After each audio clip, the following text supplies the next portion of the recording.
Tonight, we're going to explore what it would actually be like to live on Mars.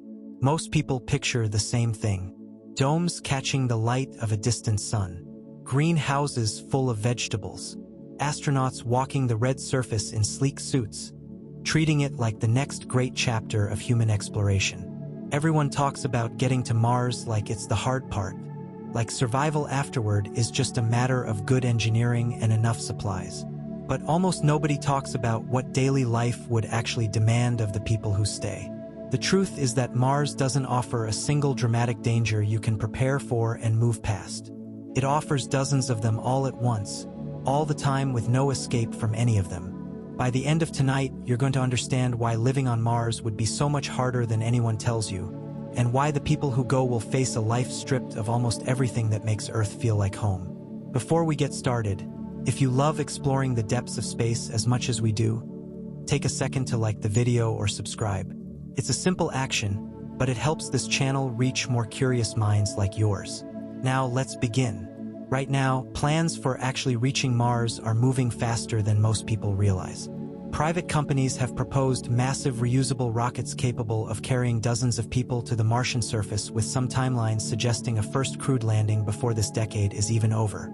Other space programs are aiming further out, closer to the 2030s, treating Mars as the natural next step after building a lasting presence on and around the Moon. Even the people planning these missions can't agree on exactly when it happens. But almost everyone agrees on the destination. And the engineering behind these plans is real. Real hardware, real test flights, real progress that would have sounded like science fiction only a decade ago. What's missing from nearly every one of these announcements is any honest account of what the mission actually asks of the people who go. Nobody explains what it costs a person to spend years living somewhere that offers no forgiveness for a single careless mistake. None of that makes these missions any less worth attempting. It simply means the first generation of colonists would be walking into something far harder than anything currently being promised. And that's exactly where the real story starts. Not with the rocket, but with what happens after it lands.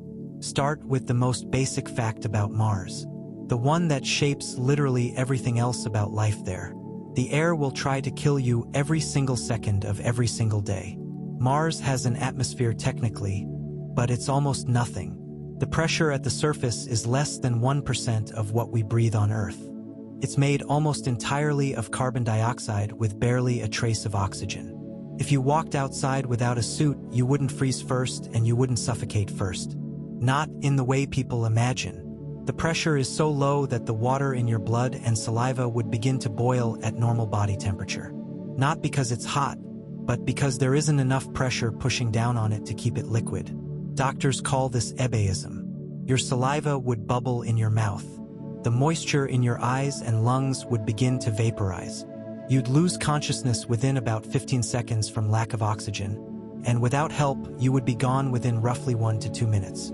This isn't a hypothetical hazard you plan around occasionally. The way people plan around lightning or riptides, this is the baseline condition of the entire planet all the time, everywhere. Engineers designing the suits colonists would wear every single day face their own difficult trade-off between two competing approaches. Traditional gas pressurized suits, similar in principle to the ones used during Apollo and on the International Space Station today, maintain a cushion of pressurized gas around the entire body. This works reliably but makes the suit bulky, stiff and tiring to move in over long shifts, since every bend of an elbow or knee has to fight against the internal pressure pushing the suit back toward its resting shape. An alternative approach called mechanical counterpressure uses tightly woven skin-hugging fabric to apply pressure directly against the body instead of relying on pressurized gas. It promises much greater flexibility and comfort for the kind of repetitive daily labor colonists would actually perform. Digging, climbing, operating equipment rather than the comparatively brief choreographed excursions astronauts have historically performed in orbit. Mechanical counterpressure suits remain largely experimental, difficult to engineer well enough to maintain consistent adequate pressure across every part of a moving human body, particularly at joints and around the torso during breathing. Whichever design a real colony ultimately depends on, colonists would spend a significant fraction of every single working day wearing this equipment. Even small design flaws or discomforts, a seam that rubs, a joint that resists movement just slightly more than it should, would compound across thousands of hours of wear into a serious, unavoidable daily burden layered on top of everything else already demanding their attention and energy. Every door, every seal, every zipper, every gasket on every piece of equipment becomes a matter of life and death. On Earth, a broken window is an inconvenience. On Mars, a broken window is a catastrophe measured in seconds. That single fact changes the psychology of daily life more than anything else. Astronauts and colonists wouldn't just be living on Mars. They would be living inside a series of nested life support systems, each one a barrier between them and instant harm. The habitat is the first barrier. The suit is the second barrier worn every single time anyone steps outside, even for a 2-minute errand. Every hose, valve, and seam is a third barrier that has to be checked and checked again. Because on Mars, there's no fresh air waiting outside the door if something fails. There's no rescue helicopter. There's no neighbor to knock on the wall. A pinhole leak in a suit glove isn't an annoyance. It's an emergency that unfolds in real time while someone tries to patch it with their bare hands shaking. People who've spent time in submarines or Antarctic research stations talk about a specific kind of stress that comes from knowing the environment outside is instantly hostile. Mars takes that feeling and multiplies it. Because unlike a submarine, you can't surface. And unlike Antarctica, you can't call in a plane. The mental weight of constant vigilance settles into colonists' bodies over time. Checking seals before every meal and every sleep cycle, never fully relaxing because the environment is always one small failure away from being fatal. It becomes a kind of chronic background tension that most people on Earth never experience and never have to learn to live with. Then there's the radiation, which is arguably even more dangerous than the atmosphere because you can't feel it happening. Earth has two extraordinary pieces of protection that we take completely for granted. The first is our thick atmosphere, which absorbs and scatters most incoming radiation before it ever reaches the ground. The second is our magnetic field generated deep in the planet's molten core, which deflects charged particles streaming from the sun and from deep space. Mars lost its global magnetic field billions of years ago when its core cooled and its dynamo shut down. Without that field, the solar wind has been stripping away the Martian atmosphere for eons, which is a big part of why the air is so thin today. And without either the magnetic field or a thick atmosphere, the surface of Mars is bathed in a level of cosmic radiation and solar radiation that would be considered a serious occupational hazard anywhere on Earth. Data from the Curiosity rover's radiation detector shows that a person standing on the Martian surface for about a year would absorb a dose in the range of 200 to 300 millisieverts compared to roughly the 2 to 3 millisieverts a person absorbs on Earth in the same period. Spend several years there, which any real colonist would, and the cumulative dose starts entering territory associated with measurably increased cancer risk over a lifetime. That kind of exposure also raises the possibility of damage to the central nervous system, which some studies suggest could affect cognition over long exposures. And that's the background radiation. It doesn't include solar particle events, sudden bursts of high-energy particles thrown out by the sun during flares, which can spike radiation levels to dangerous acute levels within hours.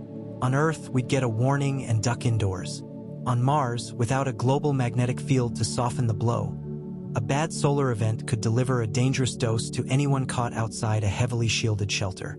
This means real colonists wouldn't live in glass domes at all, despite what the illustrations show. Glass and thin metal don't stop radiation. Serious proposals for Martian habitats involve burying structures under several feet of Martian regolith or building inside caves and lava tubes that occur naturally on the planet, or using thick water tanks as radiation shielding around living quarters.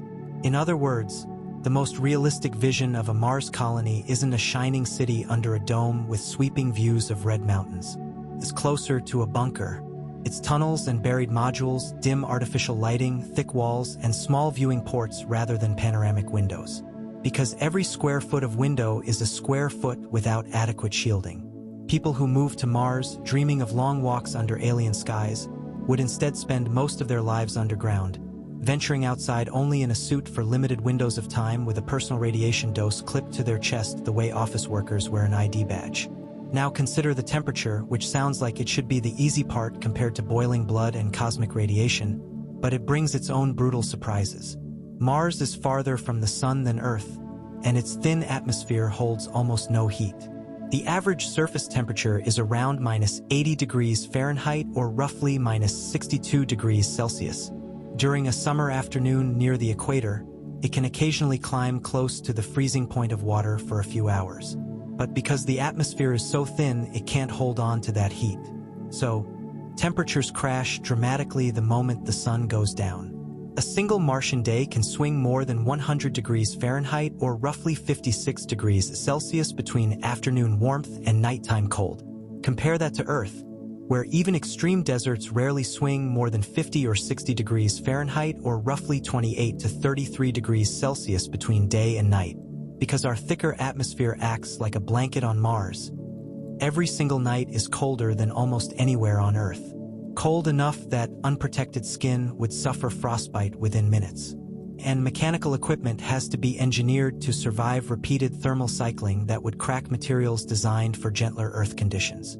Batteries drain faster in the cold. Metal becomes brittle. Seals contract and expand every single day in ways that shorten the lifespan of nearly everything colonists would depend on. Heating a habitat through a Martian night every single night for the entire duration of a colony's existence becomes one of the largest and most unforgiving energy demands of the whole operation, right alongside oxygen production and water reclamation. Then there's the dust, which sounds almost quaint until you understand what Martian dust actually is. It isn't like sand on an Earth beach, rounded and coarse from being tumbled by water and wind for millennia. Martian dust is extremely fine, almost like a powder with sharp, jagged particles because there's no liquid water to smooth their edges. It's electrostatically charged, which means it clings to everything. Suits, solar panels, equipment seals, the inside of airlocks. It's also loaded with reactive chemical compounds called perchlorates, which are toxic to the human thyroid and can interfere with iodine metabolism if inhaled or ingested in sufficient quantities.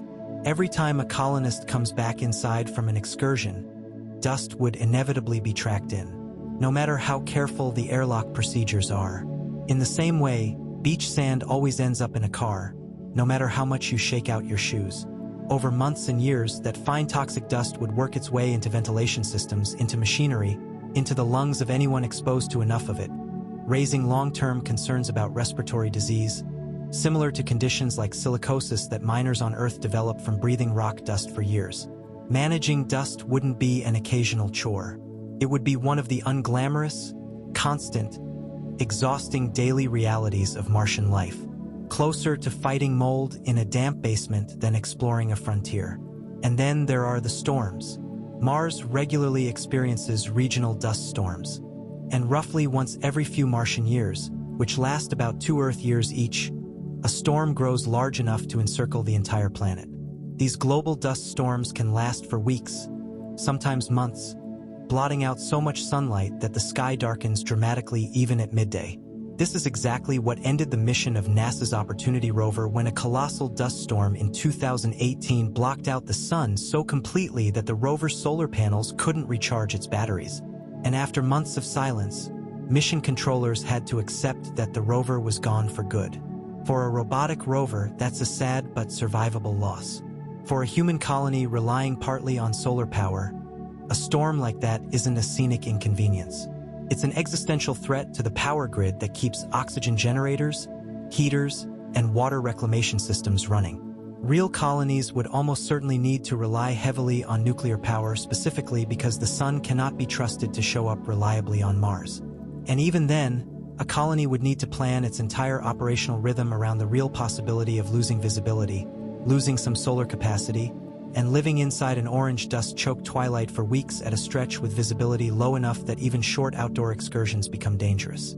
Now, consider what long-term reduced gravity actually does to a human body. Mars has about 38% of Earth's gravity. That's more gravity than the complete weightlessness astronauts experience on the International Space Station. But it's still a small fraction of what our bodies evolved to handle over millions of years on Earth.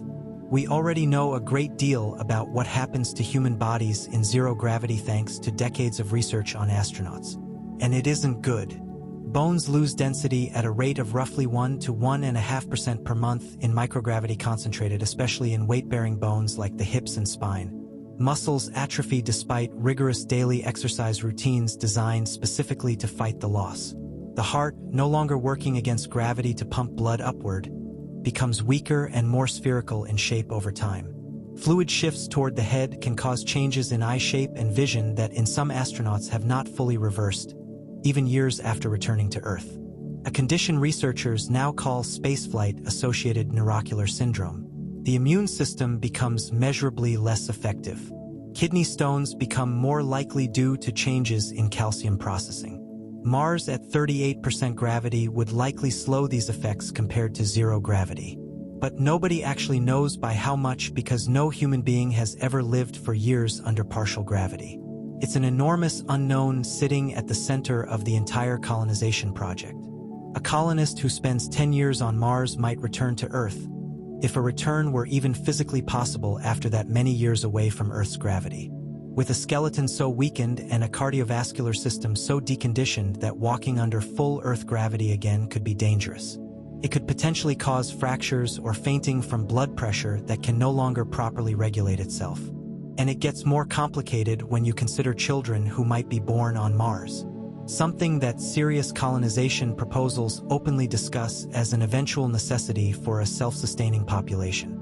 Nobody knows what 38% gravity would do to a developing skeleton, a growing cardiovascular system, or a fetus during pregnancy. Bone growth, muscle development, and even balance and inner ear development in early childhood are shaped by the constant pull of gravity here on Earth. A child raised entirely on Mars might grow up with a body fundamentally different from an Earth-born human, potentially taller due to less compressive force on the spine, potentially with a weaker skeletal structure, potentially with a cardiovascular system simply never built to handle Earth's pull. Such a child might never be able to visit the planet their ancestors came from without serious physical risk. This raises a genuinely strange possibility that the first truly permanent Martians, the ones actually adapted to live there, might not be the brave volunteers who first traveled from Earth, but their children and grandchildren, an entirely new branch of humanity that Mars itself would slowly sculpt into something no longer quite the same as us. Beyond the biology of any single child, there's a colder, more structural question that population biologists have raised about Mars colonization, which is the question of minimum viable population. A colony that starts with only a handful of people, even a few dozen, faces genuine long-term genetic concerns if it were ever to become truly isolated from Earth for generations. That's because small founding populations tend to lose genetic diversity over time, increasing the risk of harmful recessive traits appearing more frequently among descendants who share ancestry from a limited initial gene pool. Some researchers who study this question have suggested that a self-sustaining, genetically healthy Martian population would eventually need to number in the hundreds at an absolute minimum. And some estimates run into the low thousands, numbers far beyond what any currently planned mission architecture could realistically deliver within the first several decades. This means the earliest Mars settlements, whatever their symbolic importance, would remain genetically and logistically dependent on a continuing relationship with Earth for a very long time. They would be unable to responsibly declare themselves a fully independent, self-sufficient branch of humanity until their numbers grew substantially larger than anything currently being proposed. It's a sobering reminder that the emotionally satisfying idea of a small, brave, founding colony becoming rapidly self-reliant runs up against hard demographic and genetic realities that no amount of enthusiasm or good engineering can simply wish away. Even the simplest physical motions would feel strange under Martian gravity in ways that take real time to adjust to. Objects fall more slowly, taking noticeably longer to hit the ground than they would on Earth. This sounds pleasant until you consider how it complicates ordinary tasks that rely on a lifetime of Earth-trained reflexes. Catching a drop tool, pouring liquid into a container, or simply walking without overcorrecting a stride that suddenly carries you farther than intended with the same amount of effort. Early astronauts on the Moon operating under an even lower gravity than Mars famously struggled with exactly this kind of readjustment, sometimes stumbling or overshooting simple movements during their first days on the lunar surface before their bodies recalibrated to the new rules governing balance and momentum. Mars colonists would go through a similar adjustment period, and because they'd be living there permanently rather than for a few days, their bodies would eventually adapt fully to Martian gravity as their new normal. This introduces its own complication for any of them who might ever return to Earth. That's because a body that has spent years calibrated to 38% gravity would need to relearn Earth's much stronger pull. A process some researchers believe could be disorienting, exhausting, and potentially dangerous for the cardiovascular system if not managed with extremely careful gradual reconditioning over an extended period. Now, let's get into the part of Mars survival that gets far less attention than radiation or gravity, but that mission psychologists consider just as dangerous, which is the psychological toll of isolation.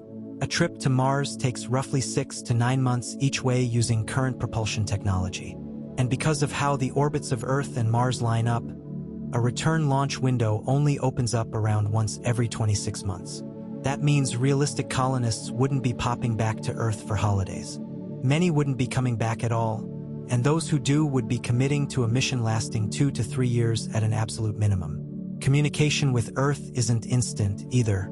Because of the distance involved, a radio signal takes anywhere from about 4 minutes to about 24 minutes to travel one way depending on where Earth and Mars happen to be in their orbits. That means real-time conversation is impossible. No phone calls, no live video chats. Every message is more like an old-fashioned letter sent and then waited for, sometimes for the better part of an hour round trip. Imagine trying to be there emotionally for a loved one going through a crisis on Earth, a sick parent, a struggling child, knowing that your comforting words will arrive minutes after they were needed, and their reply will arrive minutes after that. This delay turns even simple relationships into slow, frustrating exchanges, and it makes genuine emotional connection across the gap enormously difficult to sustain over years. Isolation research on Earth gives us some clues about what this does to people. Studies of Antarctic winter over crews who spend months in near-total isolation with a small group of coworkers and no chance of evacuation during the darkest months consistently document a well-known pattern researchers call the third quarter phenomenon. It's a dip in morale and mental health that tends to hit hardest partway through a long, isolated deployment once the initial novelty has worn off. But the end is still far away. Crews report irritability, difficulty concentrating, disrupted sleep, and interpersonal conflict that would seem trivial on Earth, but becomes magnified when you're stuck with the same handful of people in a confined space for months with nowhere to go to cool off. Mars would take every one of these stresses and stretch them out much further with additional layers most Antarctic crews never have to face. Chief among them is the psychological weight of knowing that this environment is permanently and completely lethal without technology, and that Earth is not just far away but essentially unreachable in any emergency. And that, unlike Antarctica, there's no plane that could land in a crisis and pull you out. NASA's own analog missions, including long-duration isolation studies conducted in habitats designed to mimic the psychological experience of Mars, have documented measurable increases in tension, confidential conflict, and cognitive fatigue as isolation stretches past several months, even among highly trained, carefully screened volunteers who knew exactly what they were signing up. Even the sensory experience of daily life on Mars would work against mental health in ways people rarely consider. The sky on Mars is a dusty butterscotch color during the day. And during sunsets, due to the way fine dust particles scatter light differently than Earth's atmosphere, the sky near the sun can actually take on a bluish tint, the opposite of Earth's orange sunsets. It's a genuinely beautiful alien effect, but it's also the only sky colonists would ever see, day after day, year after year, with no blue afternoons, no green fields, no ocean horizon, no rain.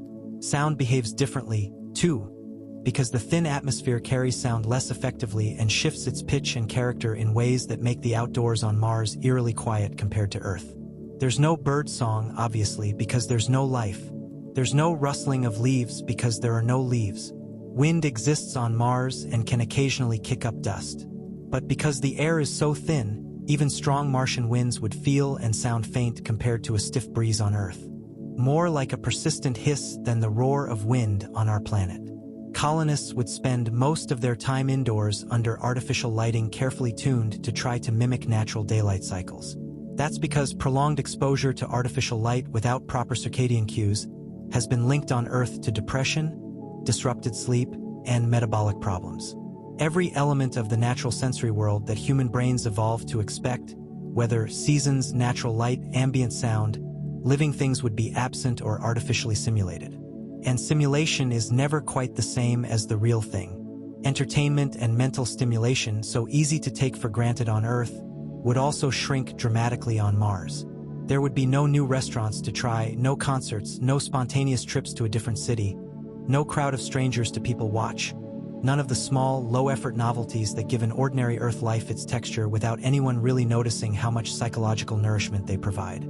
Colonists would have access to digital media sent from Earth, movies, books, music, games. But even that comes with a strange limitation. That's because new releases would need to be transmitted across the communication delay and stored locally.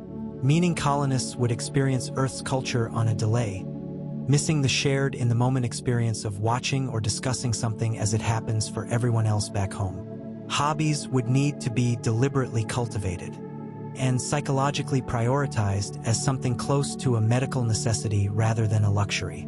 The way prison psychologists and polar station planners already treat structured recreation time for isolated populations.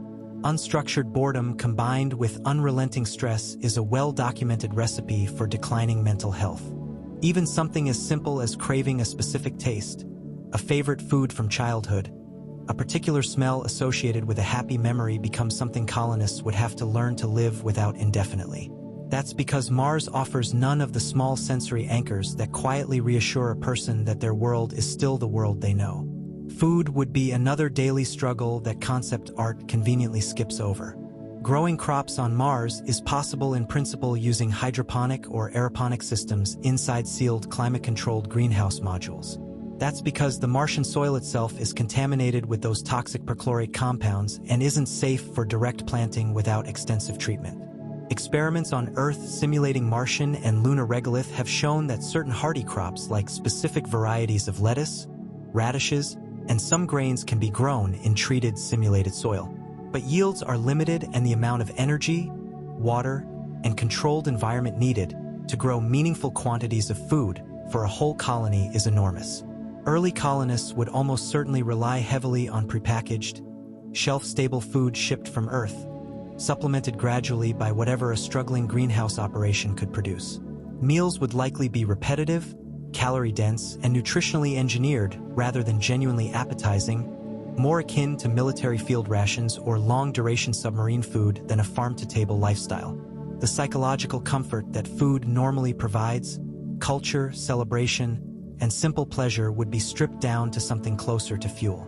At least for the first years, possibly for the first generations until agricultural infrastructure matured into something more robust. Water presents its own quiet but constant challenge.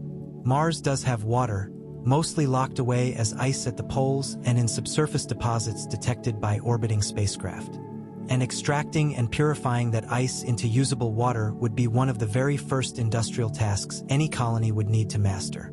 That's because shipping water from Earth is wildly impractical given the cost of every single pound launched from Earth's surface. Even once local water is secured, a colony would need to run essentially the same closed-loop water recycling systems used on the International Space Station where wastewater and yes, that includes reclaimed moisture from urine and even from the humidity in a colonist's own breath is filtered and purified back into drinking water. On the International Space Station today, this system already recovers well over 90% of water on board. And a Mars colony would need to push that efficiency even further. That's because losing even a small percentage of water to leaks or inefficiency compounds into serious deficits over the years with no simple way to restock. There is no margin for waste. Every drop is tracked. Every system is monitored, and any failure in the water reclamation chain becomes a slow-motion emergency rather than an inconvenience.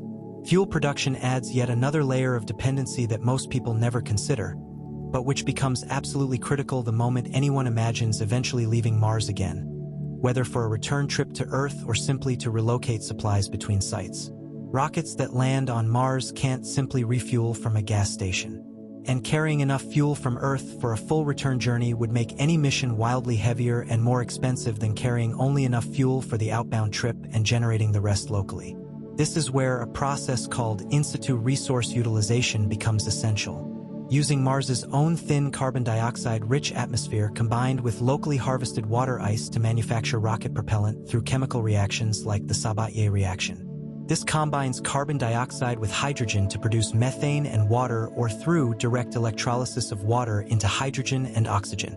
NASA has already tested part of this concept with an experiment called MOXIE aboard the Perseverance rover, which successfully demonstrated extracting oxygen directly from the Martian atmosphere on a small scale. Scaling that process up to produce the many tons of propellant a real return vehicle would need represents an enormous engineering challenge, requiring large power-hungry industrial equipment running continuously for months before a return launch could even be attempted. There would be essentially zero room for equipment failure given how far in advance the process would need to begin relative to any actual departure window. If the fuel production plant underperforms or breaks down or simply runs behind schedule, there's no backup plant to switch to and no way to simply order more fuel. The entire timeline of anyone's eventual departure from Mars would hinge on a chemical manufacturing facility functioning correctly unattended for long stretches in one of the most hostile industrial environments humans have ever attempted to operate machinery within. Hygiene, something almost nobody thinks about when imagining heroic Mars exploration, becomes a genuinely difficult daily puzzle once water is this precious. On Earth, a long hot shower is something most people barely register as a resource decision. On Mars, water used for washing has to be weighed against water needed for drinking, for crop irrigation, for cooling equipment, and for producing oxygen through electrolysis. And every gallon spent on comfort is a gallon that has to be accounted for somewhere else in an unforgiving budget. Realistic proposals for long-duration space habitats favor minimal water hygiene solutions, quick sponge-style cleaning, specialized no-rinse soaps, and significantly reduced laundry frequency. Since running a washing machine the way people do on Earth would be an enormous and largely unjustifiable water expense, clothing itself would need to be more durable and more frequently reused than most people are used to. And the same fine, sharp, electrostatically clingy dust that causes respiratory concerns would also work its way into fabric fibers, gradually degrading them and making truly clean clothing a rare luxury rather than a daily default. Space suits, meanwhile, are complex, expensive pieces of equipment that wear out with use, their joints and seals slowly degrading from the repeated stress of movement, temperature swings, and constant exposure to abrasive dust every time a colonist ventures outside. On the International Space Station today, suits require careful inspection and maintenance after every single use. And a small Mars colony would need enough spare suits, spare parts, and trained maintenance staff to keep at least a functional handful operational at all times. That's because a shortage of working suits would mean a shortage of anyone able to safely go outside to perform essential repairs, harvest resources, or respond to an external emergency. Something as unglamorous as a torn suit glove or a failing zipper seal. The kind of minor wear and tear nobody worries about with ordinary clothing becomes a serious operational concern when the margin between a functioning seal and a life-threatening leak is measured in a matter of seconds. And this points to what might be the single scariest fact about living on Mars. This is that colonists would be entirely dependent on an unbroken chain of mechanical and chemical systems for the most basic requirements of staying alive all day, every day with essentially no backup plan. If something serious went wrong on Earth, if your home's ventilation system fails, you open a window. On Mars, opening a window means you'd be gone within about 2 minutes. If a life support system on Earth failed catastrophically, you'd call for help, and help would come within hours or, at the absolute worst, days. On Mars, if a critical life support failure happened at the wrong point in the 26-month launch cycle, external help could be a year or more away. Not because rescuers wouldn't want to come, but because the orbital mechanics of the solar system simply wouldn't allow a faster trip, no matter how much money or urgency was thrown at the problem. This is fundamentally different from any environment humans have colonized before. Explorers who settled harsh deserts, freezing tundras, or remote islands on Earth were always at the end of the day still breathing Earth's air and standing under Earth's gravity, protected by Earth's magnetic field, and theoretically reachable by rescue. Given enough time and effort, Mars removes every one of those safety nets simultaneously. A colonist develops appendicitis with no surgeon on site. A greenhouse module suffers a mechanical failure that knocks out a chunk of the food supply with no fast resupply possible. A dust storm knocks out solar power for weeks, right when backup batteries are already low. None of these are exotic disaster movie scenarios. These are the ordinary, statistically likely events of running any complex mechanical system for years on end except on Mars. Ordinary system failures carry the weight of true emergencies every single time. Medical care on Mars would be shockingly limited compared to what people are used to on Earth, at least for the early decades of any colony.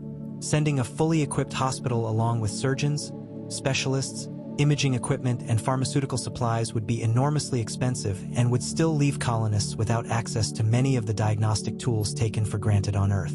Tools that often depend on large complex machinery or Earth-based laboratories to process results. A colonist with a broken bone might be fine since basic fracture care is relatively simple.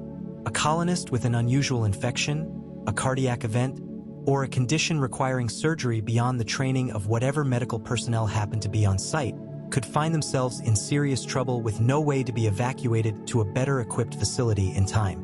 Even routine dental care becomes a genuine concern. That's because a small isolated colony likely wouldn't include a dedicated dentist for years, meaning a cavity or a cracked tooth that would be a minor annoyance on Earth becomes a source of real unresolved pain and risk of infection for months. Every single colonist would essentially need to be cross-trained in basic medicine the way remote research station staff on Earth already are. But even that only goes so far when serious conditions arise that require specialized expertise. Nobody in a small colony happens to have mental health treatment itself would be severely constrained by the same isolation that makes it so necessary on Earth. Someone struggling with depression, anxiety, or a more serious psychiatric crisis has access to therapists, psychiatrists, support groups, and in urgent cases, hospitalization. A small Mars colony might have 1 or 2 crew members with some counseling training, but genuine specialized psychiatric care, the kind that can adjust medication in response to side effects or provide sustained ongoing therapy for a serious condition, would be extremely limited or entirely absent for years. Medications themselves pose a further complication since many pharmaceuticals degrade over time, and that degradation can accelerate under the radiation exposure and temperature fluctuations of a long transit and a Martian surface environment, meaning a supply of antidepressants, antibiotics, or other essential medications shipped from Earth might lose potency well before a resupply mission could arrive to replace it. Pregnancy and childbirth introduce yet another layer of medical uncertainty since no woman has ever carried a pregnancy to term outside Earth's gravity, and magnetic field and radiation exposure during critical periods of fetal development is a serious unknown that mission planners have had to treat with extreme caution, likely restricting or carefully managing pregnancies for the first Mars missions until far more is understood about the risks involved. Something as ordinary and joyous as starting a family, an experience woven into nearly every human culture across history, would become on Mars an act requiring extraordinary medical oversight and acceptance of genuinely unknown risk. Before any of this begins, the people selected for a Mars mission would already have paid an enormous price simply preparing for it. Realistic astronaut training programs for a mission of this scale would likely require years, not months, of preparation, covering everything from advanced medical training and mechanical repair to geology, botany, and the specific engineering systems of the spacecraft and habitat they'll depend on. Candidates would need to pass rigorous psychological screening designed to filter out anyone who might struggle under extreme isolation. And even then, nobody can fully predict how a person will react to years of confinement until they're actually living through it. Families of selected colonists would face their own version of the sacrifice, watching a parent, a sibling, or a child depart for a mission that might last years that comes with real chances of tragedy along the way. And that, depending on mission design, might mean permanent separation if a return trip never becomes viable during that colonist's lifetime. The financial cost of all this preparation and transport is staggering by any measure, with estimates for even a single crewed Mars mission running into the tens of billions of dollars once launch vehicles, life support systems, habitats, and years of testing are all accounted for.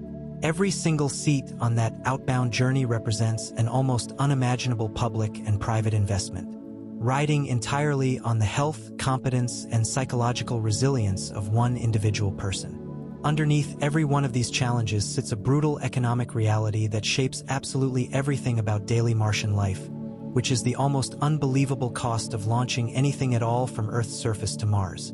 Even with dramatically reduced launch costs from newer reusable rocket systems, getting a single kilogram of cargo safely to the Martian surface still costs a substantial sum. And that cost applies to everything: water, spare parts, medicine, tools, food, clothing, without exception. This transforms the entire psychology of ownership and consumption for anyone living there. On Earth, if a tool breaks or a piece of clothing wears out, replacing it is often cheaper and easier than repairing it. On Mars, that logic reverses completely. Every single item becomes something to repair, patch, refurbish, and squeeze every last bit of use out of. That's because the alternative, waiting a year or more for a resupply mission and paying an enormous premium for the privilege, makes replacement a genuine last resort rather than a convenient default. Colonists would likely develop an intensely resourceful, almost obsessive repair culture, closer to households that live through wartime rationing than to the disposable convenience most people on Earth are used to today.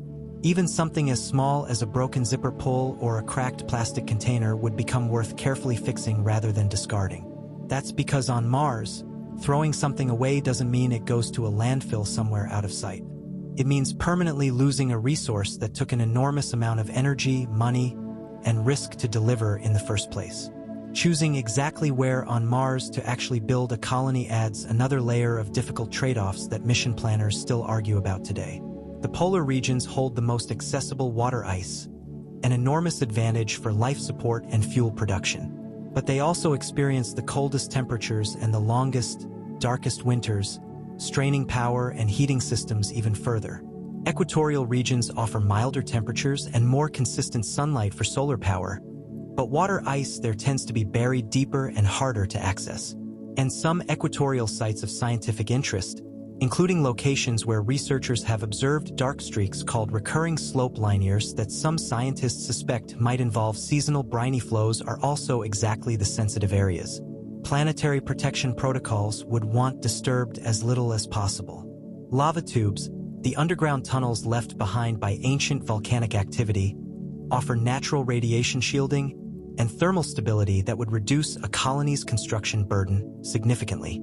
But they aren't necessarily located near useful water deposits, meaning a colony might have to choose between easier shelter and easier resources, unable to have both advantages in the same convenient location.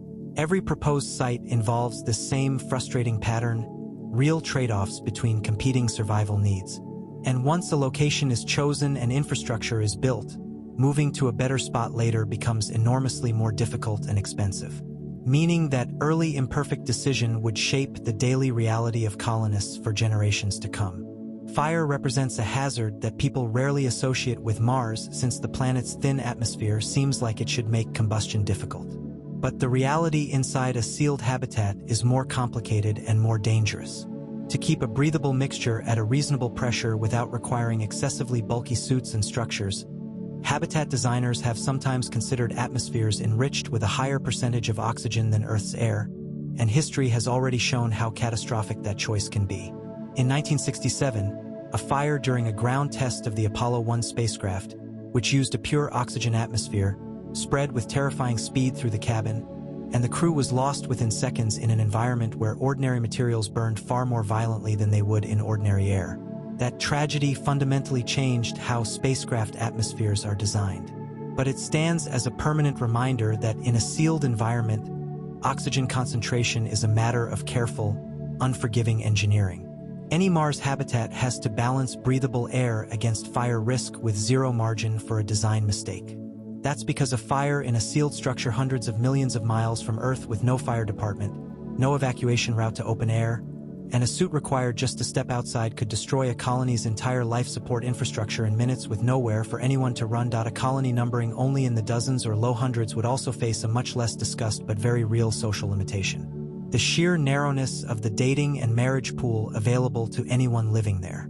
On Earth, even people in small towns have access to a wider world through travel, universities, and the internet, giving them a realistic chance of eventually meeting a compatible partner outside their immediate community.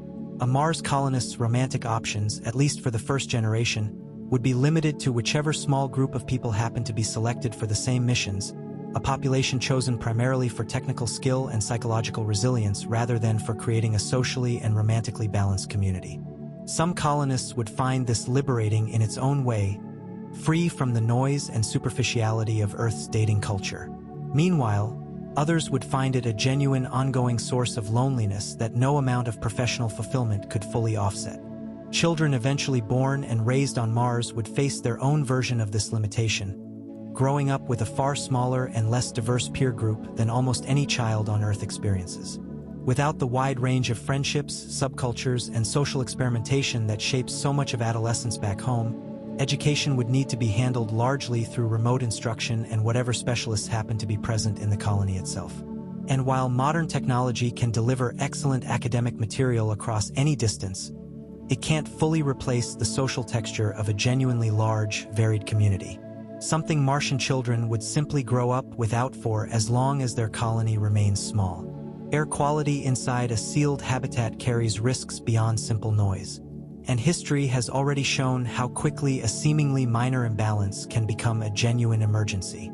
During the Apollo 13 mission in 1970, the crew had to improvise a fix for rising carbon dioxide levels inside their lunar module after an onboard explosion forced them into a smaller space than the scrubber system was designed to support. Famously jury-rigging a filter out of spare parts, tape, and a plastic bag while flight controllers on the ground talked them through the process in real time. That crew survived because Earth was still close enough and communication delay short enough for ground controllers to diagnose the problem and radio a workable solution within hours.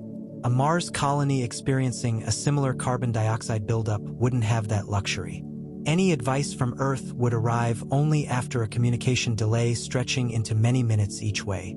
And any physical assistance would be at absolute best many months away. Colonists would need enough on-site expertise and spare scrubber capacity to diagnose and fix this kind of problem entirely on their own. In real time with people whose lives depend on getting it right the first time.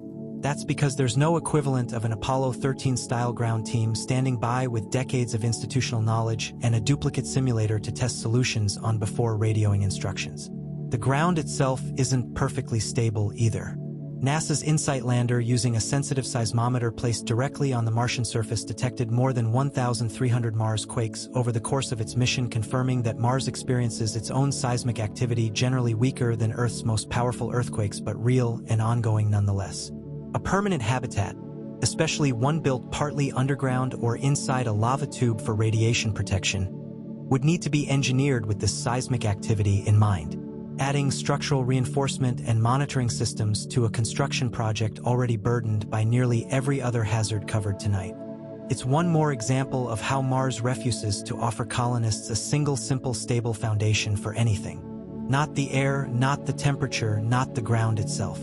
Every part of daily life has to be built around constant layered contingency planning rather than the comfortable assumption of stability that people on Earth rarely even notice they're relying on. There's also a governance and social dimension to Martian life that people rarely picture when they imagine a heroic frontier. A small, isolated colony cut off from Earth's legal systems, resupply, and support networks would need to function almost like a tiny nation-state from its very first days. It would need to make decisions about how resources are shared, how conflicts are resolved, how work is divided, and who has authority when something goes wrong. Unlike an isolated Earth community, colonists on Mars can't simply leave if they're unhappy, can't walk to a neighboring town, can't call in outside authorities to mediate a dispute.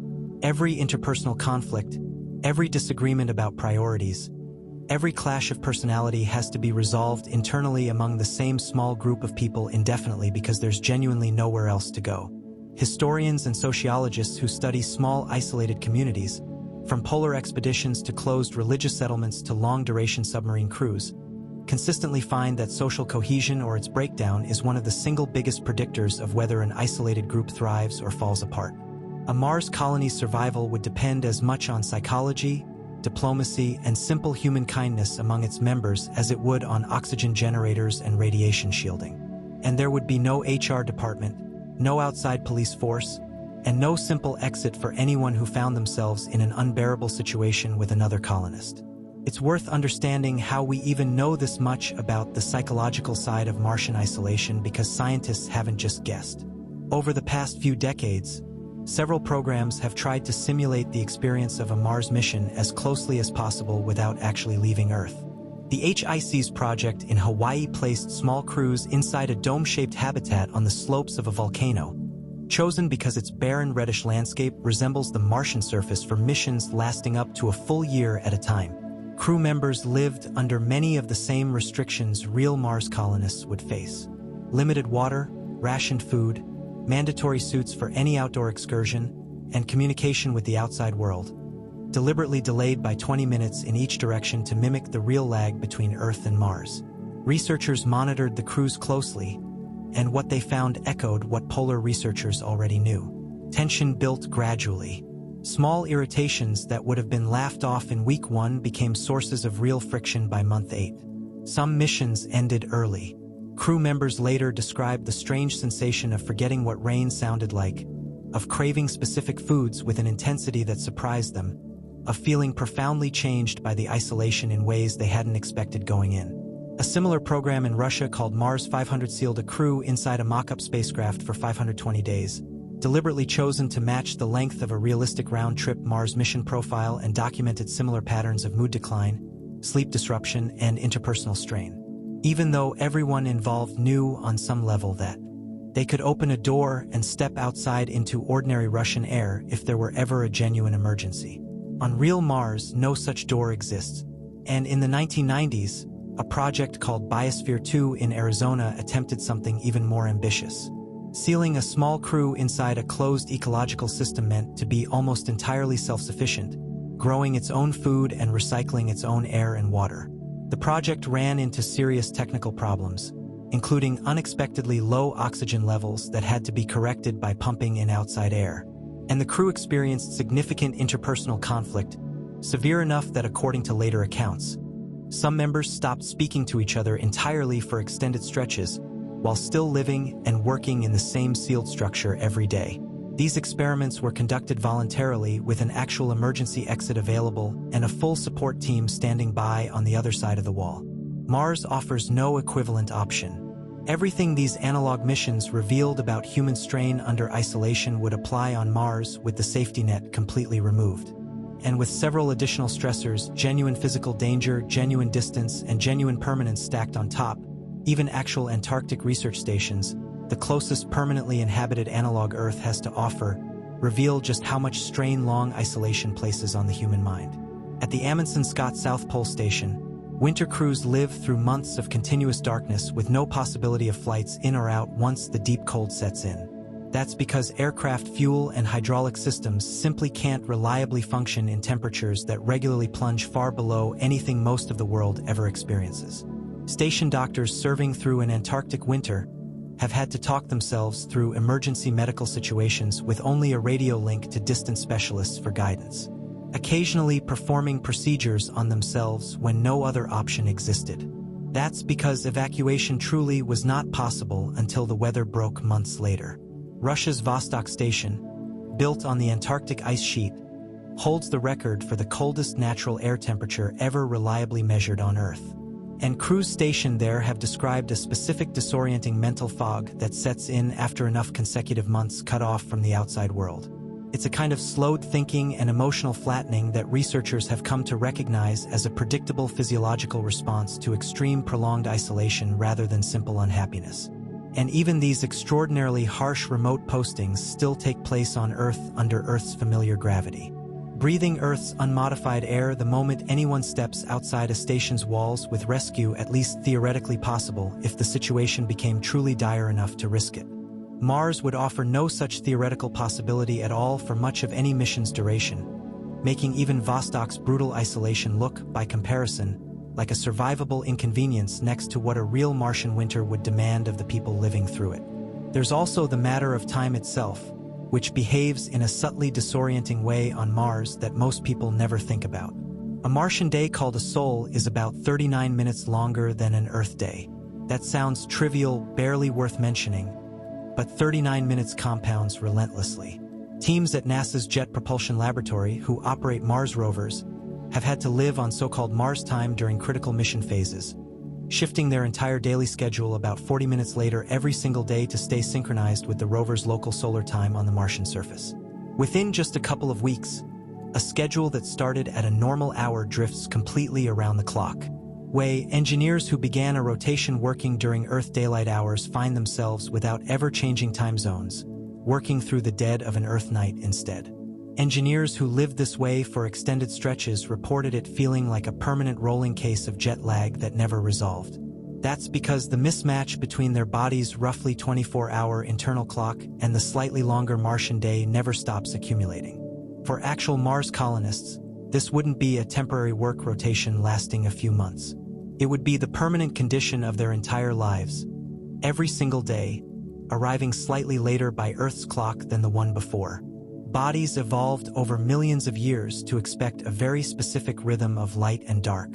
And while 39 extra minutes might seem small, sustained indefinitely, it represents yet another quiet, constant strain on a physiology never designed for the world it now has to inhabit. Even something as basic as exercise, something people on Earth often treat as optional, becomes a mandatory, non-negotiable daily requirement on Mars. In the same way it already is on the International Space Station. Astronauts on the space station exercise for roughly 2 hours every single day using specialized resistance equipment specifically engineered to fight bone and muscle loss in reduced gravity. And even with that level of dedication, some bone density loss and muscle atrophy still occurs.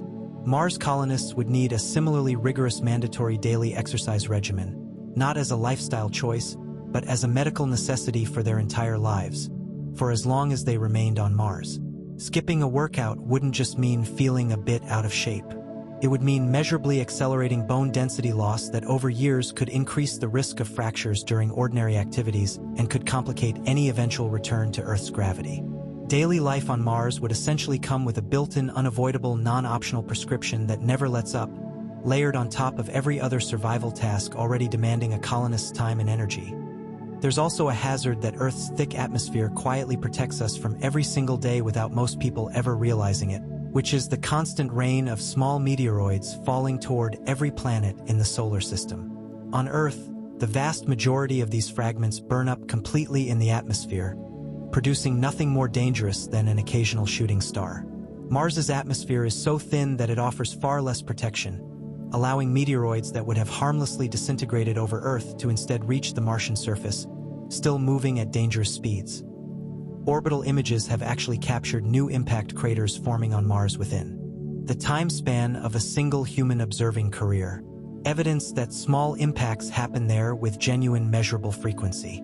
For a habitat, this means structural design has to account for the possibility of a small but fast-moving object striking a roof or wall hard enough to breach it. An extremely low probability event for any single day, but a real cumulative risk across years of continuous habitation. Adding one more item to the long list of hazards colonists would simply have to accept as part of the background statistics of their new lives. Sleep itself would carry its own quiet difficulties layered on top of the drifting Martian clock already described. Studies of astronauts aboard the International Space Station have documented that many struggle to get a genuinely restful night's sleep, even with comfortable sleeping arrangements, partly due to the unfamiliar environment, partly due to the low background hum of equipment, and partly due to the psychological weight of operating in a setting that never fully allows the nervous system to relax the way it can in a familiar bedroom at home. Mars colonists sleeping inside thick radiation-shielded walls with recycled air circulating constantly and a schedule slowly drifting away from Earth's rhythm day after day would likely face a similar chronic difficulty achieving deep restorative sleep. And poor sleep compounds nearly every other problem already discussed, worsening mood, slowing reaction times during safety-critical tasks, and weakening the immune system at exactly the moment radiation exposure and isolation are already placing extra strain on it. None of this is dramatic or cinematic.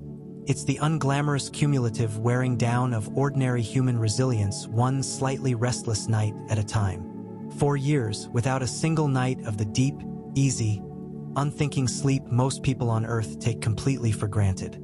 Even something as mundane as skin and basic bodily comfort would change in ways that surprise people who've never thought about it. To conserve water and reduce mechanical strain on air handling systems, habitat humidity would likely be kept lower than what people are used to in a typical Earth home. And combined with the artificially filtered, recirculated air that never picks up the natural moisture of rain, soil, or open water the way Earth air does, colonists would likely experience chronic dry skin, chapped lips, and irritated sinuses as a persistent low-grade discomfort rather than an occasional seasonal annoyance. Static electricity worsened by that low humidity and by the fine charged dust that inevitably makes its way indoors despite every precaution would become an ever-present minor nuisance, causing small shocks when touching metal surfaces and complicating the operation of sensitive electronics that static discharge can damage. None of these things would threaten anyone's life on their own, but stacked together with everything else, they represent the kind of small grinding physical discomfort that never fully goes away. The sort of thing that wears at a person's patience far more over years than any single dramatic crisis would. Let's also address the fantasy of terraforming, since it comes up constantly whenever people discuss making Mars more livable long-term. And the reality is far less encouraging than popular science fiction suggests. The idea usually involves heating the planet, perhaps by releasing greenhouse gases or diverting sunlight with orbital mirrors in order to thicken the atmosphere and eventually make the surface more Earth-like. But a 2018 study using data from NASA's Mars atmosphere probes concluded that there simply isn't enough readily accessible carbon dioxide or other greenhouse gas trapped in the present Martian polar ice caps and regolith to meaningfully thicken the atmosphere using currently understood technology. That holds true even if humanity dedicated massive resources to the effort. Mars also still lacks a magnetic field, and without one, any thickened atmosphere would likely be stripped away again by the solar wind over a long enough timescale, undoing the work over many thousands of years. This doesn't mean small-scale environmental engineering inside sealed structures is impossible. Greenhouses and pressurized habitats already do this on a tiny scale. But it does mean the dream of walking outside without a suit on an Earth-like Mars remains, according to our best current understanding, firmly in the realm of distant speculation rather than a realistic near-term goal. Colonists alive today and probably their children and grandchildren and likely many generations beyond that would never experience a Mars where stepping outside without life support was actually survivable. Power generation deserves its own honest accounting. That's because everything else on this list, the heating, the water reclamation, the oxygen production, the greenhouse lighting, the radiation-shielded manufacturing equipment ultimately depends on a steady, uninterrupted supply of electricity. Solar power looks appealing on paper, and early robotic missions have relied on it successfully. But we've already seen how a single dust storm can choke off sunlight for weeks at a time. And even on a clear day, Mars receives significantly less solar energy per square foot than Earth simply because it orbits so much farther from the sun. Solar panels would also need constant cleaning to stay effective given how aggressively that fine electrostatic dust clings to every surface. For these reasons, most serious colonization proposals lean heavily towards small nuclear fission reactors as the primary power source, systems similar in concept to NASA's kilopower reactor design. This has been tested specifically with Mars and lunar surface missions in mind.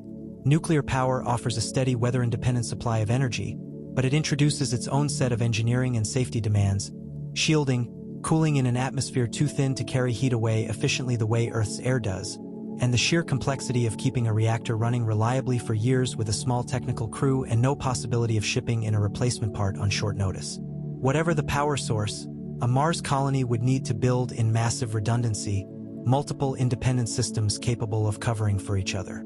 That's because losing power isn't like losing power during an Earth blackout where you wait it out with candles and a portable charger. Losing power on Mars means losing heat in temperatures that plunge to brutal lows within hours, losing oxygen production, and losing the water reclamation system all at once. A cascading failure that could turn a single equipment malfunction into a race against the clock for everyone in the habitat. To put that power demand in concrete terms, mission planners estimating the needs of even a small 4 to 6 person outpost have projected continuous electrical requirements in the range of 25 to 40 kilowatts once life support, heating, greenhouse lighting, and basic industrial equipment like water and fuel processing are all running together. A demand roughly comparable to powering several dozen average American homes simultaneously, except with zero tolerance for the outages that ordinary homes simply ride out with candles and a generator. Scale that up to a colony of dozens or hundreds of people, and the power infrastructure required starts to resemble a small dedicated municipal utility. One that has to be built, maintained, and kept running without any of the regional power grid redundancy that lets an Earth city borrow electricity from a neighboring area during a local failure. Every kilowatt has to be generated, stored, and distributed entirely within the colony's own self-contained system with no larger grid to lean on if something goes wrong. This points to a broader problem that rarely makes it into optimistic mission proposals, which is the sheer fragility of depending on complex machinery with no local supply chain to draw from. On Earth, if a specific bolt or valve or circuit board fails, you order a replacement, and in most cases, it arrives within days. On Mars, especially in the early decades, there would be no local factories capable of producing precision components, no hardware store, no overnight shipping of any kind. Every spare part not already stockpiled on site would need to wait for the next available launch window, which, as we've already covered, might be more than a year away. Engineers working on realistic mission architecture have leaned heavily on the idea of bringing advanced three-dimensional printers and small-scale manufacturing equipment to Mars specifically to reduce this vulnerability. This would allow colonists to fabricate certain replacement parts on demand out of raw material mined locally or recycled from other equipment. But three-dimensional printing has real limits. It works well for certain plastics and some metals, but it can't yet reliably reproduce every kind of specialized electronic component, seal, or precision instrument a colony might depend on. This means every mission planning session has to include a difficult ongoing calculation about exactly which spare parts are worth the enormous cost of launching from Earth. That's because guessing wrong, forgetting a seemingly minor component that later turns out to be critical, could leave an entire subsystem offline for over a year with no way to fix it. All because of a single missing part that would have cost almost nothing back on Earth. Growing food inside a sealed Martian greenhouse involves problems that go well beyond simply providing soil and water. Plants need pollination, and Earth relies heavily on bees, other insects, and wind to move pollen between flowers, none of which exist inside a sealed Martian module, unless colonists deliberately bring them along or replace that function with human labor. Some proposed systems import small, carefully managed insect populations for pollination. But insects can also become pests inside a closed environment with no natural predators to keep their numbers in check, forcing colonists to walk a delicate line between too few pollinators and an uncontrolled insect population multiplying inside their only food source. Many early designs instead favor hand pollination, using small brushes to transfer pollen between flowers one by one. A slow, repetitive task that adds yet another daily labor burden on top of everything else colonists already have to manage. Lighting is its own expensive commitment. That's because natural sunlight on Mars is weaker than on Earth and further reduced by dust in the atmosphere, meaning many crops would need supplemental LED grow lights tuned to the specific wavelengths plants use most efficiently for photosynthesis. And those lights run continuously, drawing from the same limited power budget that also has to cover heating, life support, and manufacturing. Disease and pest outbreaks inside a sealed greenhouse carry disproportionate risk compared to an open field on Earth. That's because there's no way to simply let an affected section go for a season while unaffected fields elsewhere continue producing. A single unchecked fungal infection or bacterial outbreak inside a Martian greenhouse could threaten a meaningful percentage of a colony's entire food production capacity at once. In an environment where a replacement shipment of seeds or crops from Earth is at best many months away, communication with Earth involves more than just the delay we've already discussed. Bandwidth itself is limited. That's because transmitting data across such enormous distances requires careful power management and large antenna systems, meaning colonists wouldn't have anything resembling unlimited internet access the way people on Earth take for granted. Video calls, when possible at all, would likely be short, scheduled, and low resolution compared to what people are used to, rationed the way long-distance phone calls once were. Rationed by cost and time before modern telecommunications made unlimited chatting effortless. There's also a quieter psychological weight to knowing that many of your messages might be reviewed by mission support teams for safety or operational reasons. Given the scientific and technical mission a colony serves, that reduces the sense of fully private, unmonitored communication that people on Earth generally assume they have with family and friends. Colonists would need to find new emotional outlets for processing frustration, grief, or personal struggles that couldn't simply be vented in an unfiltered message home. That might mean personal journaling, structured counseling sessions with whatever mental health support exists on site, or simply learning to carry certain burdens more privately than they might have on Earth. The specific medical data we already have from astronauts who spent extended time in orbit gives us a preview of what awaits Mars colonists, and it's worth naming directly rather than staying abstract.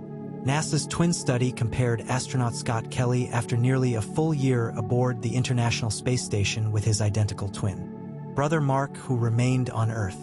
It documented measurable changes in gene expression and immune system activity, along with a genuinely strange change in the protective structures on the ends of Kelly's chromosomes called telomeres, which unexpectedly grew longer during his time in space and then rapidly collapsed again within days of his return to Earth. His vision also showed measurable changes consistent with the fluid shift problems associated with long-duration spaceflight changes that in some astronauts have persisted for years. These findings, gathered from roughly 1 year in microgravity, represent only a fraction of the multi-year exposure a real Mars colonist would experience. Much of it in partial gravity rather than zero gravity. And environment scientists still don't have enough data to fully model. Every Mars colonist would essentially be volunteering as a long-term medical case study, contributing data that future colonists would depend on, but doing so with incomplete information about what their own body would look like biologically 10 or 20 years into the endeavor. And then there's the constant, almost invisible burden of noise inside a sealed habitat. Something people rarely think about until they've actually experienced it. Life support systems don't run silently. Fans circulate air continuously. That's because without convection currents driven by gravity and temperature, the way they occur naturally in an open room on Earth, stagnant air pockets inside a sealed module could allow dangerous carbon dioxide buildup around a sleeping person's face. Pumps cycle water and coolant. Compressors manage pressure. All of this produces a persistent low-level mechanical hum that never fully stops, day or night, for as long as anyone lives inside the structure. Astronauts aboard the International Space Station have reported this constant background noise as a genuine ongoing source of fatigue.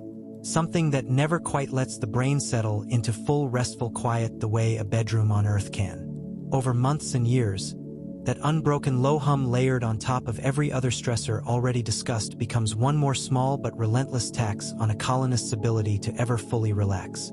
There's a particular moment that nearly every serious account of long-duration space travel eventually mentions.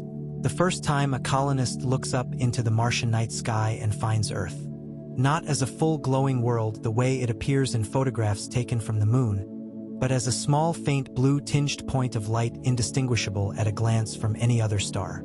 Everyone they have ever loved, every place they have ever known, the entire species they belong to except for the small handful of people standing beside them exists on that single distant point, growing fainter and more abstract the longer they stay away. Astronauts who've described looking back at Earth from orbit already talk about a profound shift in perspective that some call the overview effect. A sudden visceral sense of Earth's fragility and unity that changes how they see their home planet forever afterward. Mars colonists would experience something related but different. Not the awe of seeing a whole world hanging in space, but the quieter, stranger loneliness of realizing home has been reduced to a point of light no brighter than any distant sun. Mission psychologists consider that moment significant enough to prepare colonists for in advance. Precisely because so many people underestimate how emotionally disorienting it can be until they're actually standing there experiencing it themselves. Medical care on Mars would also need to lean heavily on remote diagnostic technology and artificial intelligence assistance simply to compensate for the absence of specialists physically on site. Modern diagnostic tools already use trained software to help interpret medical imaging, flag abnormal lab results, and suggest possible treatment paths. And a realistic Mars mission would almost certainly expand on these tools significantly, giving whatever medically trained crew member happens to be present access to a kind of automated second opinion that can help compensate for the fact that they aren't actually a fully trained specialist in every relevant field. Even so, software assistance has real limits when a genuinely rare or complex condition arises, and a crew member serving as the colony's primary medical responder would need to make difficult judgment calls under enormous pressure, knowing that a wrong decision could cost a colleague their life with no more qualified expert reachable in time to intervene. Some proposals have suggested rotating slightly more advanced telesurgical robotic systems into future missions, allowing a specialist on Earth to remotely guide a robotic arm through certain procedures despite the communication delay. These systems would use careful pre-planned movements that account for the lag rather than relying on live moment-to-moment control. But this technology remains experimental and unproven for anything beyond the most basic procedures, leaving the earliest Mars colonies to manage nearly everything with the training, judgment, and improvisation of the small group of people who happen to be there. To help stretch every resource as far as possible, colonists would likely rely on specially engineered antimicrobial fabrics designed to resist odor and bacterial buildup far longer than ordinary clothing, reducing how often anything actually needs washing in the first place. They would likely also depend on lighting systems that shift color temperature throughout each sol, specifically to reinforce a healthy circadian rhythm despite the drifting mismatch between Martian and Earth time already discussed. Exercise equipment would need to be far more specialized than a typical Earth gym as well. That's because ordinary treadmills rely on gravity to keep a runner's feet in contact with the belt, something that becomes unreliable in Mars's reduced gravity without additional harnesses holding a person firmly down against the moving surface. It's a similar concept to the elaborate harness and bungee systems astronauts already use to run on treadmills in the weightlessness of the International Space Station. Every one of these systems, the fabric, the lighting, the harnessed exercise machines, represents another piece of specialized engineering that has to be shipped from Earth, maintained without a hardware store nearby and kept functioning indefinitely. That's because on Mars, there's no casual, low-stakes version of any of this equipment. No easy substitute if the specialized version breaks down. And no ordinary consumer replacement waiting at a local shop. Now think about what an actual day would feel like for a colonist several years into a Martian settlement once the initial excitement has faded into routine. Waking up in a small private module. Artificial lighting gradually brightening to simulate a sunrise that isn't really visible from inside a radiation-shielded, partially buried habitat. Checking suit seals and personal radiation decimeters before any planned excursion. A habit as automatic and unremarkable as checking a phone on Earth. Except failure here carries far higher stakes. A shift of specialized work, perhaps maintaining the water reclamation system, tending the hydroponic bay, or conducting geological surveys just outside the habitat under strict time limits dictated by suit, oxygen capacity, and radiation exposure limits. A carefully rationed, nutritionally engineered meal, likely similar in texture and variety to long-duration military rations. Eaten in a communal space with the same handful of familiar faces that make up the entire social world available. A mandatory exercise session on resistance equipment because skipping it isn't a personal choice but a measurable health risk. A video message recorded to send home to Earth, followed by a wait of hours or days for any reply, layered with the quiet awareness that time and distance are gradually pulling apart from the people left behind. And then sleep inside walls thick enough to block radiation under a sky that, if visible at all through a small shielded viewport, would be the same dusty color it was the day before and the day before that and every day for years to come. There's a scientific concern that rarely makes headlines but genuinely worries astrobiologists. This is planetary protection. The risk that human colonists might unintentionally contaminate Mars with Earth microbes before we've had a chance to determine whether Mars ever hosted or still hosts any native microbial life of its own. Robotic missions are sterilized with extraordinary care, specifically to avoid this problem. But a human body is essentially impossible to sterilize completely, carrying trillions of microorganisms in the gut, on the skin, and in the breath, some of which are remarkably hardy and could potentially survive introduction into certain sheltered Martian environments, particularly briny subsurface pockets that might occasionally exist in liquid form. If Earth microbes were to contaminate a site that might otherwise have preserved evidence of native Martian biology, or worse, if they interfered with or overwhelmed anything that might still exist there, we could permanently lose something irreplaceable. We could lose the ability to ever answer one of the biggest questions in all of science: whether life independently arose more than once in our own solar system. This tension puts human Mars missions in an uncomfortable position, needing to explore and settle a world we're simultaneously trying not to disturb too thoroughly. And it means colonists would need to follow strict decontamination and containment procedures around certain regions considered scientifically sensitive, adding yet another layer of procedural caution to daily operations that already demand constant vigilance. Legal and territorial questions add their own strange complications that most people never think to ask about. Under the Outer Space Treaty signed back in the 1960s, no nation can claim sovereign territory on Mars or any other celestial body. This sounds admirably fair in principle, but leaves enormous ambiguity about how private companies, individual colonists, or entire settlements would actually establish property rights, resolve disputes, or enforce basic laws once real people are living there permanently. Would a colony operate under the laws of whichever country sponsored the mission? Would it develop its own independent legal system over time? Who has authority to arrest someone or adjudicate a serious crime in a settlement with no police force, no courts, and no jail? Thousands of miles from the nearest functioning legal system. These aren't just abstract philosophical puzzles for academics to debate. They're practical governance problems that any real long-term colony would be forced to improvise answers for almost immediately, likely making up rules as situations arise, rather than having a clean legal framework ready in advance. That's because international law has simply never had to seriously grapple with permanent self-sustaining human settlements beyond Earth before now. One idea people sometimes raise as a potential fix for the gravity problem is spinning a habitat or a portion of it to create artificial gravity through centrifugal force. The same principle used in some science fiction depictions of rotating space stations. In theory, a rotating structure could simulate something closer to Earth gravity for at least part of a colonist's stay, potentially reducing some of the bone and muscle loss associated with reduced gravity exposure. In practice, building a rotating structure large enough to avoid uncomfortable side effects is an enormous engineering undertaking. A small rotation radius can cause dizziness and nausea from the difference in force between someone's head and feet. So, the structure has to be large. That means significant mass, moving parts that need constant maintenance and careful integration with the rest of a habitat that otherwise sits still. No such system has ever been tested at meaningful scale, either in orbit or on a planetary surface. And every additional moving mechanical system introduces new points of potential failure into an environment where failure is already the single greatest ongoing threat. For the foreseeable future, most realistic mission architecture assumes colonists will simply live with Mars's natural 38% gravity and manage its effects through rigorous exercise and monitoring.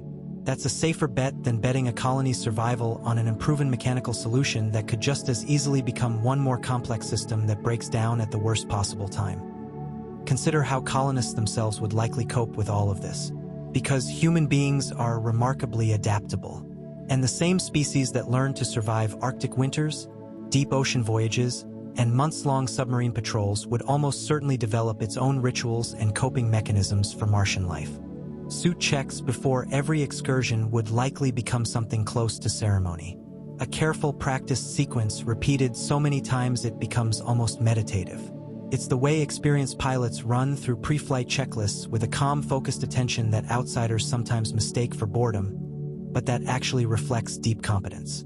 Small personal touches, a photograph from home, a favorite piece of music saved and replayed, a private journal kept faithfully across the years would take on outsized emotional importance, serving as anchors to identity and memory in an environment that otherwise offers so little that feels familiar.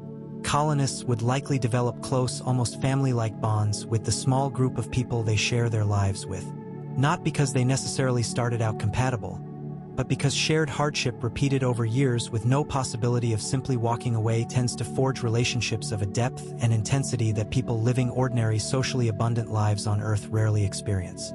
Some of those bonds would surely be strained past breaking at times, exactly as the isolation studies predict. But many others would likely become some of the strongest human relationships anyone in that colony had ever known. Born specifically out of the extremity of the circumstances rather than in spite of it. It's worth stepping back to notice how different this vision is from almost everything popular culture has taught people to expect. Movies and television shows about Mars tend to compress years of grinding routine into a 2-hour story built around a single dramatic crisis. A dust storm, a rescue, an act of heroism. Because that's what makes a satisfying narrative. Real Martian life, for the overwhelming majority of any given colonist's time, would look nothing like that. It would look like maintenance logs and equipment checks. It would look like a hydroponic bay that needs its nutrient levels adjusted for the 3rd time that week. It would look like a video message to a niece back on Earth who was a toddler when you left and will be starting school by the time you might see her grow up in real time again. It would look like exercising on a machine for the 6,000th time. Not because you feel like it, but because your bones require it. The extraordinary history-making significance of what these people are doing would coexist strangely with some of the most repetitive, unremarkable daily routines imaginable. And learning to hold both of those truths at once. that you are part of something historic while your Tuesday still just feels like an ordinary Tuesday spent checking valves might be one of the quieter psychological skills every successful colonist would need to develop. There's a useful, if imperfect, comparison to be drawn from earlier eras of human exploration, though it's worth being careful not to overstate it. Sailors who set out across unmapped oceans centuries ago, or the settlers who pushed into remote, unfamiliar frontiers on Earth, often had no reliable way to communicate with the people they left behind for months or years at a time, no guarantee of rescue if something went badly wrong, and no real understanding of exactly what dangers awaited them in an unfamiliar environment. In that narrow sense, Mars colonists would be stepping into a very old and very human tradition of venturing into genuine uncertainty for the sake of discovery, opportunity, or simple curiosity about what lies beyond the known world. But the comparison also breaks down in important ways. Those earlier explorers were in nearly every case still breathing the same air, standing under the same gravity and existing within the same basic biological rules that had shaped their bodies for their entire lives. Mars colonists would be doing something genuinely unprecedented in the full history of our species, attempting to build a permanent human life under conditions our bodies, our psychology, and our entire evolutionary history never once prepared us for. The scale of the challenge isn't simply a longer, harder version of past exploration. It's a fundamentally different category of endeavor, closer to trying to build a permanent city inside the vacuum-adjacent conditions of the deep ocean floor than to crossing an unfamiliar stretch of land or sea. And that's really the heart of why living on Mars would be worse than most people think when they first picture it. It isn't any single dramatic danger, not the radiation alone, not the cold alone, not the isolation alone, that makes Martian life so difficult. It's the sheer relentless accumulation of every single one of these challenges operating simultaneously, permanently, with no days off and no simple way to escape any of it, even briefly. A person could probably endure the psychological weight of isolation if it were the only burden. They could probably manage the physical toll of reduced gravity if it came without everything else layered on top. But real Martian colonists wouldn't get to face these challenges one at a time. They would face all of them together every single day for years, stacked on top of each other in a way that makes the whole experience add up to something far heavier than the sum of its individual parts might suggest on paper. That compounding effect, the way isolation makes the physical hardships feel heavier and the way constant vigilance about survival makes the isolation feel lonelier. And the way monotony makes both of those things feel longer is the part that glossy concept art and confident mission timelines almost never manage to capture. History already offers a few sobering lessons about how unforgiving Mars is toward even small mistakes. Lessons that any real colony would need to take to heart. In 1999, NASA lost the Mars Climate Orbiter, an entire spacecraft, because one engineering team used metric units for a key navigation calculation, while another used imperial units. And nobody caught the mismatch before the spacecraft either burned up or skipped off the Martian atmosphere entirely, ending the mission instantly after a journey of many months. That same year, the Mars Polar Lander went silent during its descent to the surface. And the most likely explanation engineers later settled on was a software error that caused the lander's engines to shut off prematurely moments before what should have been a safe touchdown, ending the mission before it ever truly began. These weren't failures of imagination or ambition. They were small, almost mundane technical errors, the kind that happen constantly in complex engineering projects on Earth and simply get caught and corrected before they cause real harm. On Mars or on the way to Mars, there is no margin for that ordinary rate of human error to be caught and corrected after the fact. That's because there's no way to send a technician to check the wiring or patch a software bug once a spacecraft is already committed to its final approach. Every single subsystem a human colony would depend on, its life support, its power grid, its fuel production plant, its greenhouse climate control, carries the same unforgiving standard. That is where an error that would be a minor embarrassing footnote in an Earth-based engineering project becomes on Mars the difference between a colony that survives and one that doesn't. There's also a particular kind of grief that Mars colonists would have to learn to carry, one that has almost no equivalent in ordinary Earth life.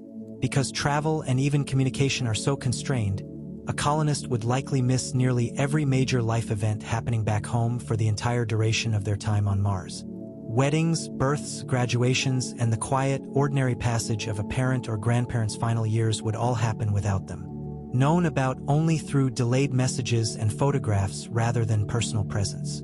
A colonist who received word that a loved one back on Earth had grown seriously ill or had passed away would face that loss without the ability to travel home, without a funeral to attend, and often without even a real-time conversation to share in the immediate grief with family who were physically together, while the colonist was reduced to a recorded message arriving minutes or hours late. This particular kind of distant, delayed, unshareable grief is something military deployments and long polar expeditions have given researchers some limited insight into. But even those situations eventually end with a return home still possible within months. For many Mars colonists, that kind of loss would need to be processed alone or with the small found family of fellow colonists standing in for the biological family who remain forever out of reach. A raw and difficult emotional reality that rarely makes it into recruitment materials or mission promotional videos. And yet, despite absolutely everything covered here, there's a reason people would still volunteer, still compete fiercely for a small number of seats on these missions, still consider the sacrifice worthwhile.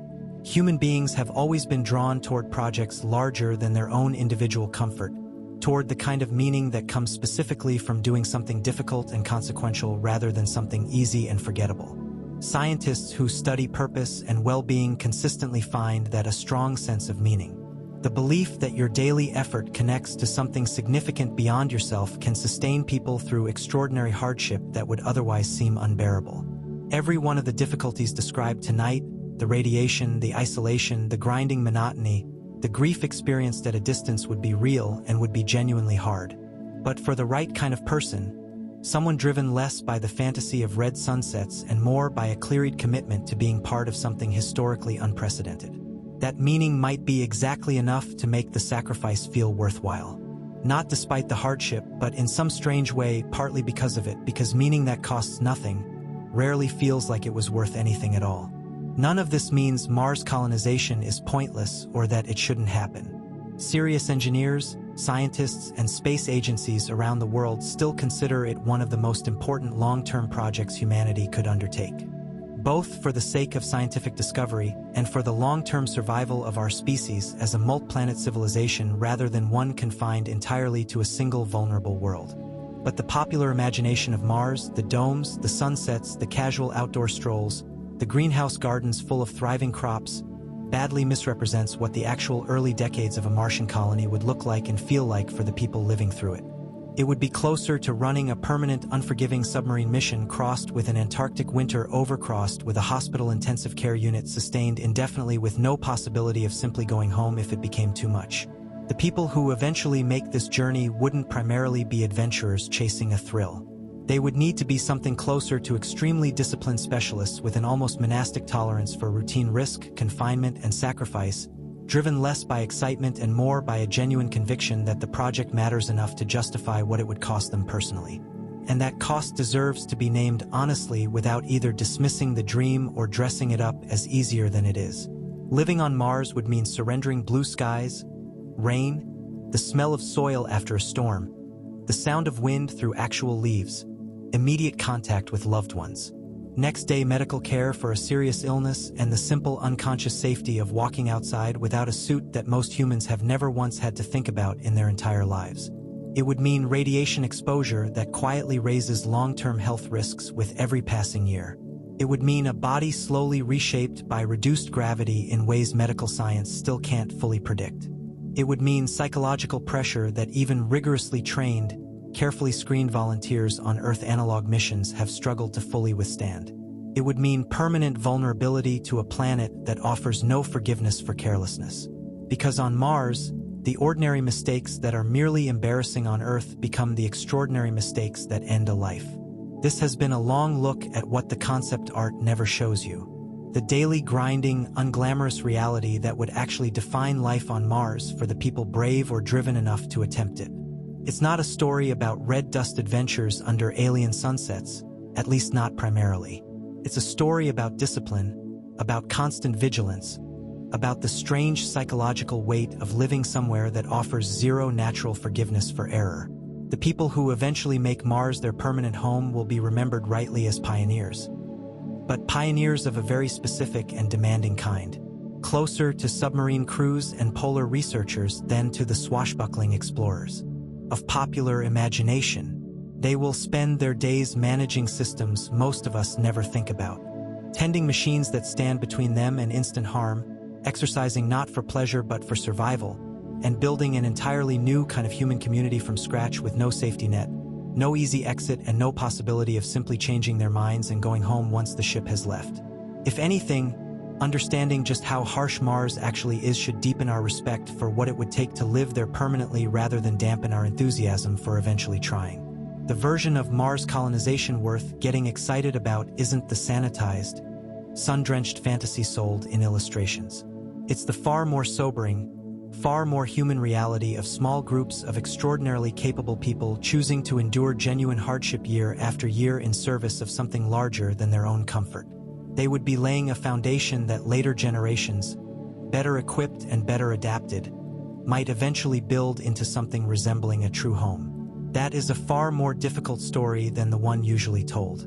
But it's also, in its own quiet and unglamorous way, a far more remarkable one. Good night, and thank you for exploring this with me. Mars will still be there, cold, dusty, and unforgiving, waiting for whoever eventually decides that its harsh reality is worth facing anyway.